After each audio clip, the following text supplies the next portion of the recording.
جو کہ بالکل ریسنٹ. میں مائک چیک کر لوں یار. ہاں چل رہا ہے, اللہ کا شکر ہے. تو بالکل نئی میوٹیشن ہے, اور اتنی یعنی کہ نئی ہے کہ ابھی تک میرا نہیں خیال کہ پاکستان میں کسی کے پاس ہوگی, بلکہ میرے حساب سے نہیں ہے ابھی اس وقت پاکستان میں کسی کے پاس. اب بات کرتے ہیں کس کو خریدنی چاہیے, کس کو نہیں خریدنی چاہیے. دیکھیں بہت ایکسپینسو ہوگی, بہت ایکسپینسو ہوگی. میرے خیال سے اگر امپورٹ ہوتی ہے تو اراؤنڈ کم سے کم بھی پر پیئر جو ہے نا, میرے خیال سے کوئی 5 لاکھ روپے تک, کم سے کم بتا رہا ہوں 5 لاکھ روپے تک کا پڑے گا اگر یہ امپورٹ ہوتا ہے صحیح سے, اور زیادہ پیسز اگر امپورٹ ہوتے ہیں, جو کہ ابھی زیادہ پیسز ہیں بھی نہیں. برازیل میں بھی اتنے پیسز نہیں ہیں, یہ کم ہے ابھی.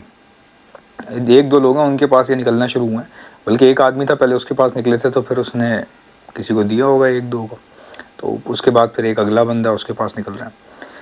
دیکھیں کوئی بھی میوٹیشن جب آتی ہے نا تو فوراً سے بغیر سوچے سمجھے اس کو نہیں خریدنا چاہیے. یہ میرا مشورہ ہے.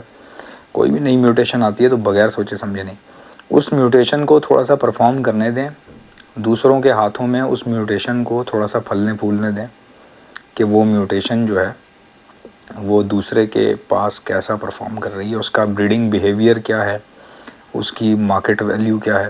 ابھی اس وقت اگر بات کی جائے مارکیٹ کی, تو پاکستان کی جو مارکیٹ ہے, اوور آل مارکیٹ, برڈس کو بھی ہٹا دیں اگر آپ, اوور آل مارکیٹ جو ہے بہت خراب چل رہی ہے, بہت ہی خطرناک حالات ہیں. بیسیکلی پرچیزنگ ہو ہی نہیں رہی, پرچیزنگ نہیں کر رہے لوگ جو ہے وہ بائنگ نہیں کر رہے. لوگوں کی جو پرچیزنگ پاور ہے وہ نہ ہونے کے برابر ہے. نارمل مارکیٹ کی بات کر رہا ہوں. پرچون والا کہہ رہا ہے کہ سامان بکنا کم ہو گیا, یعنی کہ لوگ بہت کم خریداری کر رہے ہیں, یعنی کہ صرف ضرورت کی چیزیں لے رہے ہیں. ٹھیک ہے, جیسے صابن بکتے تھے پہلے ایک دن میں, مثال کے طور پہ 100 صابن بکتا تھا, تو اب ایک دن میں 10-12 صابن بک رہا ہے. تو ایک مثال دینے کے لیے آپ کو سمجھا رہا ہوں. تو پرندوں کو آپ اندازہ لگا لیں کہ پرندوں کی مارکیٹ کا کیا اس وقت چل رہا ہوگا. تو پرندوں میں مارکیٹ میں اس وقت پیننٹریشن بہت ہی کم ہے, بہت کم سرکولیشن چل رہی ہے, ریگولیرٹی بہت کم آ رہی ہے, ریگولیشن بہت کم چل رہی ہے. تو آپ نے کیا کرنا ہوتا ہے, جیسے مثال کے طور پہ رینبو کے اندر آپ نے دیکھا ہوگا رینبو ڈن فیلو, جو کہ بہت ہی ایکسپینسو میوٹیشن ہے, اس وقت ہاٹ آئٹم ہے.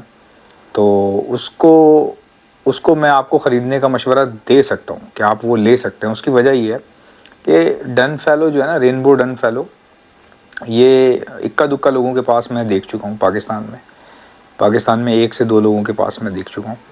تو بریڈنگ بھی اچھی آ رہی ہے اور مارکیٹ ویلیو بھی اس کی اچھی ہے, یعنی کہ بک رہا ہے. اب نارمل رینبو ہو سکتا ہے کہ آپ کا تھوڑا سا رک رہا ہو, لیکن یہ والا برڈ فوری طور پہ کوئی نہ کوئی آ کے لے جاتا ہے. اس کی وجہ یہ اس کی ڈیمانڈ ہائی ہے ابھی, اور جو پروڈکشن ہے وہ بھی کم ہے, وہ کافی کم ہے. میرے پاس ایک میل پڑا ہوا ہے رینبو ڈن فیلو کا, وہ میں اپنے شوق کے لیے میں نے کسی سے پرچیز کیا. تو ذیشان نام ہے ان کا, جن سے میں نے لیا تھا. بہت اچھے آدمی ہیں, بہت شریف آدمی ہیں. بیسیکلی پرچیز میں نے کسی اور کے لیے کیا تھا. وہ ہمارے بہت اچھے دوست ہیں, میں ان کا نام نہیں لوں گا ان کی پرائیویسی کی وجہ سے, کیونکہ انہوں نے کہا ہوا ہے مجھے کہ یار تھوڑا سا میرا نام نہ لینا کسی چیز میں. تو وہ ان کے لیے لیا تھا میں نے, لیکن ہوا یہ کہ بعد میں میرا ارادہ بدل گیا.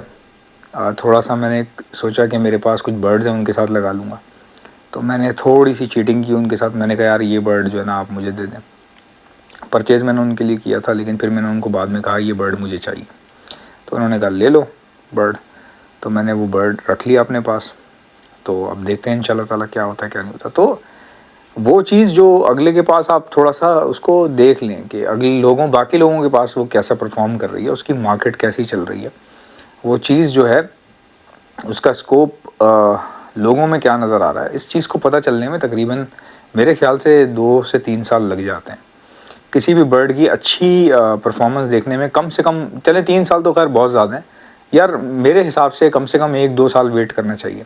اب جیسے آج سے 2 سال پہلے ایک صاحب کے پاس رینبو ڈن فیلو تھا, تو he was offering me to purchase that.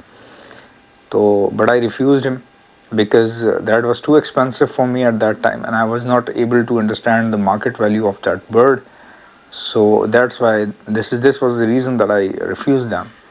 So یہ وجہ ہوتی ہے ریفیوز کرنے کی. اور اب میں آج وہی برڈ ہے The same bird I am telling you right now that you can purchase it for you these days will have a better future for that. تو آج اس کی وجہ یہی ہے کہ میں نے اس کو دیکھ لیا, لوگوں کے پاس اس کا اسکوپ دیکھ لیا اس کی, تب تک اس کی پرائز بھی تھوڑا سا اسٹیبل بھی ہو گئی اور تھوڑی سی نیچے بھی آ گئی. تو اس طرح چیزوں کو چلایا جاتا ہے, صحیح درمیانے طریقے سے کام کریں گے نا, رونا نہیں پڑے گا. اچھا, اگلی ویڈیو میں آپ کو بتاؤں گا کہ منٹو نیگرو یہ جو برڈ ہے یہ سب سے پہلے میں نے اپنی ویڈیو میں ڈسکور کیا ہے آپ کو بتانے کے لیے. پاکستان میں کسی نے اس پر ویڈیو نہیں بنائی, دس از دا فرسٹ ویڈیو. اور دوسری بات کہ اگلی video will be the first video on my channel in Pakistan in which I will tell you that how Manto Negro was produced for the first time, by which combination of breeding and how to produce Manto Negro. So I will tell you inshallah in next video, وہ آپ نے ضرور دیکھنی ہے. The next video will be the first for you inshallah ta'ala.